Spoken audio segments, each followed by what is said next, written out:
يا الله اللهم صل على محمد وآل محمد. السلام عليكم اخواني، حياكم الله متابعين دراجات وعدي ابو عسل. اليوم شرفنا ابو حمودي وحمودي من اهالي كربلاء المقدسه، وان الشرف طبعا بيهم. على راسه على راسه ابو حمودي. ايه فاليوم اجونا على بعض الدراجات وشافوا، وان شاء الله حمودي مدلل والله يحفظه ويستره. اخذوا له هاي الجيل الرابع، يعني اخر عيطه بالموديل واخر شهره بالبي سي اكس.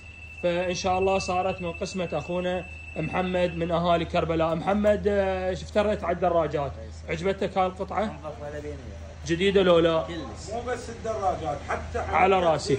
هنا ترى طلعناك عمنا ابو محمد. لا والله لا على مود احلام ولا على مود مطبع. بالعافيه عليك. يعني عملتك ما شاء الله خفيف ابد والله. بالعافيه عليك ومهل بيها والديكم. ونيتك صافيه. وانا اشكرك هواي، اشكرك نيتك صافيه والله هواي، ورحم الله والديكم. شايفين عليها كل الخير.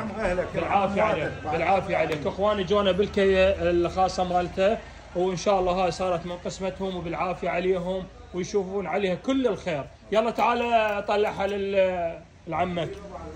بالعافيه عليكم، بالعافيه. يلا عيني اخوان. هاي الجيل الرابع انباعت، بقت عندنا الجيل الثالث ابيض، الجيل الثالث فيلي، الجيل الثالث اسود، وعندنا اخر قطعه بالجيل الرابع اللي هي هاي الفيليه. اخوان دراجات ان شاء الله بدأت تدخل، دراجات اللي جديد ينباع. احنا اهم شيء موضوعنا المصداقيه، احنا صادقين ويا العالم. خلاص ما نبيع ملزق، ما نبيع مكسر، ما نبيع دراجات متضرره، نبيع دراجات بحاله وكاله. وتعرفون ابو عسل شي يجيب وشي يبيع. وحياكم الله والصبحون على الف الف خير.